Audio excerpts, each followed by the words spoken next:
colorism does exist. It's a constant competition to see what race is better. Everyone's scared of something that's different than them. I think everyone's a little racist. That's definitely gray.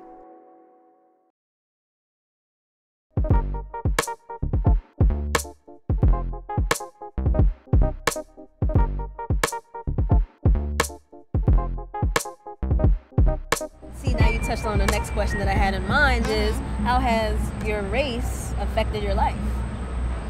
Wow. My parents raised us to not let it affect our lives. My dad came from Colombia when he was like 13. My mom was raised in the Bronx. So they raised us to go to school, and nothing really defines you but what you do with your life. Okay. People don't define you. You define yourself. You figure out what you want to do.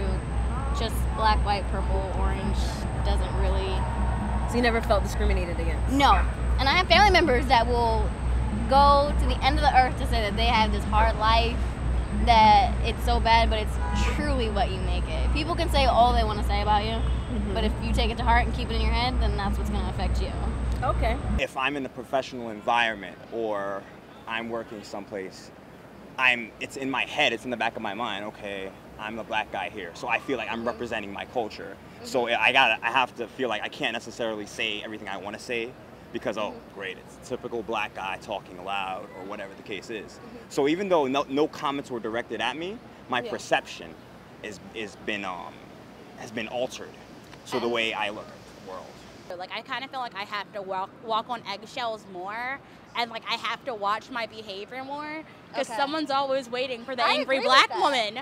Someone's always waiting for me to say something. When the white person in the room speaks up, people listen because we've been told by society that at least subliminally and subconsciously, their opinions are more important, that they're more valid. Even my mom had it happen to her when she was living here in New York from Puerto Rico. Teacher told her she'd drop out, end up pregnant, and not do anything. And she sent her teacher the graduation invitation to her college graduation. Oh, okay. Did that teacher show up? No, not at all. Of course not.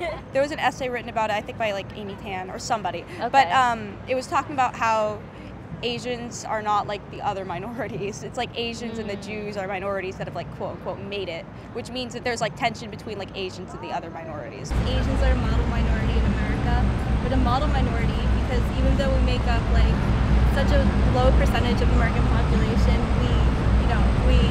we are overrepresented on college campuses. Statistically speaking, there was a research study that was done where basically they proved that women of color, specifically black women, are the most educated group in America right now. Really? Yes. That goes against everything we've been told about black women. It does. So when you say model minority, what are the characteristics are you referring to? Well, generally, in comparison to other minorities such as African American, Latino, things like that, generally higher income, generally higher socioeconomic status, education, but that's because of a lot of sociological factors that played in that kind of favor when a lot of Asians immigrated here. Irish Americans came to this country, they were in the same boat as black people. They were not allowed to eat in the front of restaurants. They were not allowed to ride in the front of the bus. They were, if you were seen as an Irish American, you were dirt. You were considered like less than. Italian now in American culture is accepted as white. There was a lot of work to create that. You know what I mean? There was a lot of whitewashing to create that because, 50, 60 years ago, that was not the case, There was, if you were Italian or if you were Irish, you couldn't get a job, and you were very, you were subjugated and you were silenced, and it was a marginalized minority. And then because of the fact that the skin tone is not that far off, because the language was learned and because there was assimilation, now there's the privilege is now there, and it's successfully been, becoming a part of the society. Exactly. The, white privileged society. I feel like as the older I get, like more my generation is very pro diversity, pro intermixing races and not having that actually be an important factor or like a deciding factor in anything. America tries really hard, especially like New York City. It's like we're a melting pot. We have lots of different races. We have this.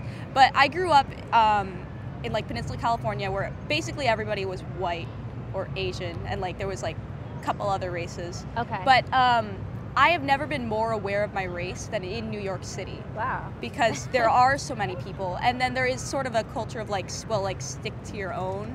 not on purpose or anything, but just because New York City is such a melting pot, but all of the races still, at the end, kind of like try to find something to identify with. Yeah, and it just generally tends to be race.